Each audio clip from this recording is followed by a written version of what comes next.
eu peço a sua licença para fazer aqui uma homenagem a um jornalista que faleceu a semana passada, que foi um grande jornalista, talvez um dos maiores jornalistas da imprensa brasileira, que foi Clóvis Rossi. E peço aqui a licença, senhor presidente, para trazer uma crônica que foi escrita em homenagem a Clóvis Rossi pelo jornalista Ricardo Couto. Ele fala: reencontros no velório. Por onde você anda, eu ando pelas ruas da cidade. Para quem já passou dos 70 anos, ir a velórios de contemporâneos se torna compromisso cada vez mais frequente, bem mais do que ir a festas e homenagens. É a lei da vida, não tem jeito. Estamos ficando com prazo de validade vencido, como constatou hoje a minha amiga e ex-chefe Dorothy Harazin, em sua coluna no Globo, dedicada a Clóvis Rossi. Na abertura do texto, Dorothy lembrou de uma frase do grande, literalmente, jornalista morto na sexta-feira, publicada no prefácio do meu livro A Aventura da Reportagem, em parceria com Gilberto Dimenstein. Repórter é fundamental, é a única função pela qual vale a pena ser jornalista. Durante o velório e enterro de Rossi, no sábado de manhã, algumas centenas de jornalistas de nossa geração se reencontraram para a despedida do mestre.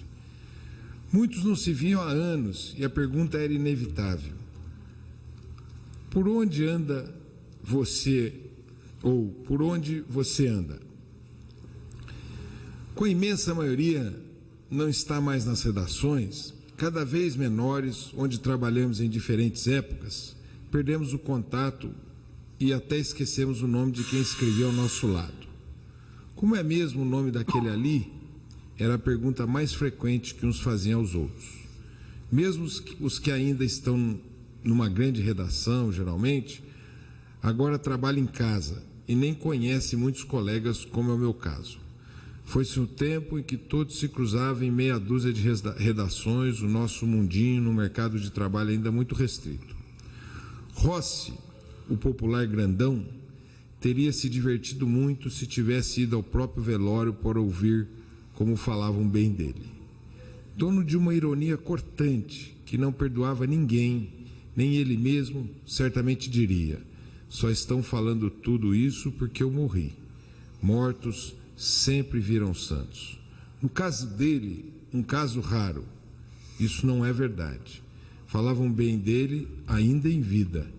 O velho amigo era uma unanimidade, não só entre os jornalistas, mas em todas as áreas por onde circulava, ou seja, o mundo inteiro. Pô, agora a gente só se encontra em velório. Seria provavelmente uma das formas dele cumprimentar alguém de quem não se lembrava. Agora, essa geração do Rossi, criada com crachás, carteiras assinadas, planos de saúde e outras benfeitorias, deixou de incorporar ao próprio nome o da empresa onde trabalha, o que era muito comum. Muito prazer, eu sou Anselmo do Globo. Por força das circunstâncias, quase todos trabalham agora por conta própria, ou seja, fazem freelas, bicos, blogs, serviços temporários ou consultoria qualquer. Isso quando ainda encontram algum trabalho, porque boa parte está contra a vontade fora do mercado, que hoje prefere os mais jovens e mais baratos. Foi-se também o tempo dos altos salários, que você podia ter apenas um emprego com direito a férias e 13º salário. Encostado em uma mureta do cemitério, Rossi ficaria só observando as cenas, algo constrangidas, desse reencontro que a memória costuma falhar. Se fosse escrever uma matéria, nem precisaria tomar nota sobre o que viu e ouviu. Sobre ele já costumava fazer isso só com os olhos e os ouvidos sempre atentos. Desde a morte de meu pai, quando eu tinha 12 anos, nem sei até porquê, nessas horas sempre me dá vontade de rir e contar piadas, lembrar de fatos engraçados de outros velórios. Um do que não esqueço foi o velório de outro grande repórter, José Roberto Alencar, o Galo Cego, que foi nosso colega na Folha nos anos 80. Nunca vi tanta moça bonita junta como nesse dia. Nem todos tinham sido suas namoradas, mas poderiam ter sido. Alencar era deficiente visual, como se diz hoje em dia. Escrevia com cara enfiada na máquina, todo desengonçado, magro e alto como um bambu. Nada tinha de Marlon Brando, mas possuía um charme irresistível para o eleitorado feminino. Havia ali representante de todas as redações da cidade, porque ele já tinha passado por todas. Aí fizeram aquela pergunta inevitável a um dos presentes que andava desaparecido, um sujeito muito elegante, sobretudo inglês. Por onde você anda? Eu ando pelas ruas da cidade. Era um jeito de dizer que não estava trabalhando em lugar nenhum, mas são muitos raros os que conseguem viver só de aposentadoria do INSS. Jornalistas que passam a vida andando pelas ruas da cidade e dos campos para fazer reportagens não têm tempo de ganhar dinheiro e de se precaver para a velhice. Rossi era diferente até nisso, tão precavido que ele tinha comprado seu túmulo a preço de ocasião em 1971. Eu trouxe aqui essa crônica de Ricardo Couto a respeito de Clóvis Rossi. Ele escreveu uma outra, peço licença, abusando aqui da sua paciência. Mas ele falava sobre Clóvis Rossi dessa forma, Ricardo Couto, no dia da morte de Clóvis Rossi. Meu amigo grandão andava muito triste com a doença sem cura do país. Me deu um enorme vazio e uma profunda tristeza ao saber da notícia da morte de Clóvis Rossi. Começa Ricardo Couto. Meu amigo grandão morreu nesta sexta-feira de madrugada aos 76 anos, exatamente como viveu, discretamente. Era apenas 5 anos mais velho que eu, mas parecia muito mais. Era tão sério e Caxias que já devia ter nascido adulto, cheio de responsabilidades. No serviço, não gostava de brincadeiras, embora fosse um grande gozador, principalmente dele mesmo. É muito difícil escrever sobre este amigo de mais de meio século e quase 2 metros de altura que ficou grande sem ficar bobo, ao mesmo tempo, uma espécie de pai adotivo e irmão mais velho para mim. Esse era certamente o texto mais difícil e dolorido que já escrevi. Larga de frescura, diria o grandão, e me mandaria entregar logo a matéria. Nos conhecemos muito jovens no Estadão no final dos anos 60, quando ele era editor e chefe de reportagem de um bando de focas, jovens iniciantes na profissão. Dei uma sorte danada de cair. Clóvis Rossi não era um jornalista qualquer. Era o brasileiro mais dedicado e preparado para o exercício desta profissão. E tinha grande prazer em ensinar quem estava começando. Formou toda uma geração, não só ensinando a escrever, mas principalmente a se comportar com dignidade, a ser honesto com o leitor e a ter princípios no trabalho e na vida. Para o grandão, ser jornalista era assumir um compromisso com sua gente, seu tempo e sua profissão, que para ele era o melhor do mundo. Na noite em que o Brasil entrou no 5º ato, em 1968, o golpe dentro do golpe, preocupado com seus garotos, ele nos alertou: cuidado, meninos, a brincadeira acabou.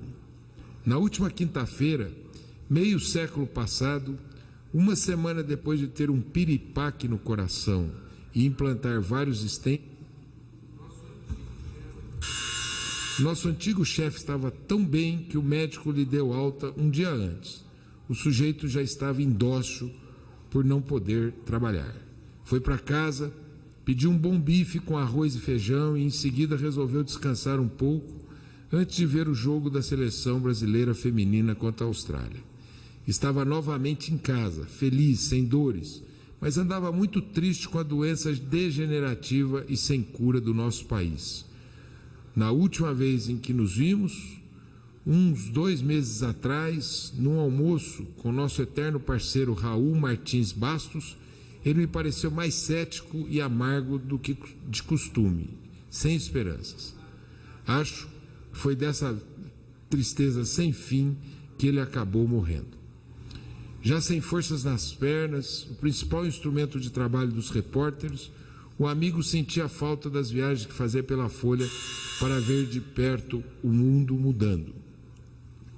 Rossi foi talvez o único jornalista conhecido que cobriu o fim de todas as ditaduras na América Latina, na Europa e na África, e comemorou muito intimamente as festas da volta da democracia, em especial no nosso Brasil. Por isso, não se conformava com as sérias ameaças a um retrocesso.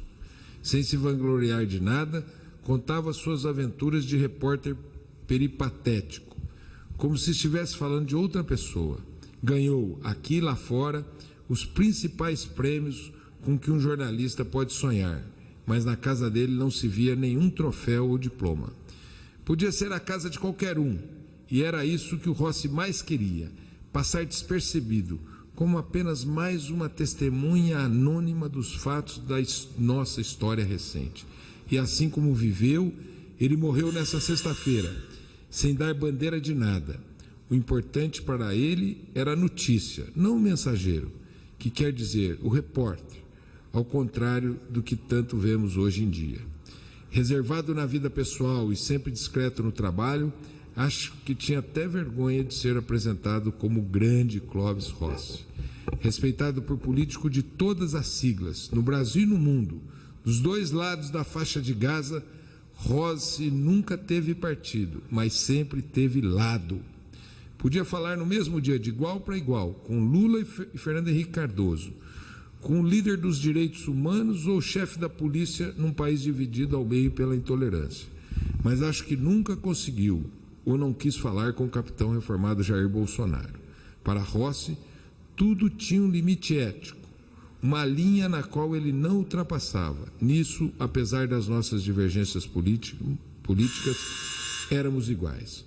Rossi foi, acima de tudo, um democrata na pura acepção da palavra, um humanista que não tolerava as iniquidades das crescentes desigualdades sociais que encontrou de corpo presente em suas 1000 reportagens pelo planeta.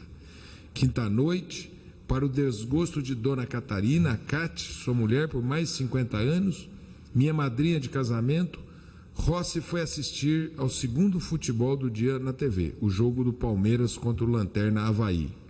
Era o jeito que ele encontrava de se desligar das desgraças do mundo. Cate resolveu ir dormir, tranquila, com a rápida recuperação do marido. Tinha sido apenas um susto. A vida seguia na correnteza normal. Lá pela 1h, o grandão a acordou. Não estou conseguindo respirar direito. Não sei o que é. A mulher falou para ele sentar na cama. Isso deve ser que você passou. Diagnosticou ela e passou a massagear suas costas. Acho que vou desmaiar, foram suas últimas palavras. Caiu de costas na cama, em silêncio, sem dar um grito de dor. Quando a ambulância chegou, o encontrou morto. Me deu um enorme vazio, uma profunda tristeza ao saber da notícia. Era a ele que eu sempre recorria nos momentos mais difíceis da vida. Não é justo, não me conformo.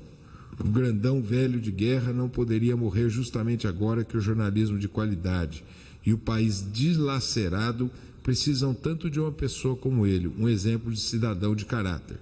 Não confundir com, entre aspas, gente de bem. Não é porque ele morreu, mas posso garantir que esse foi um grande cara.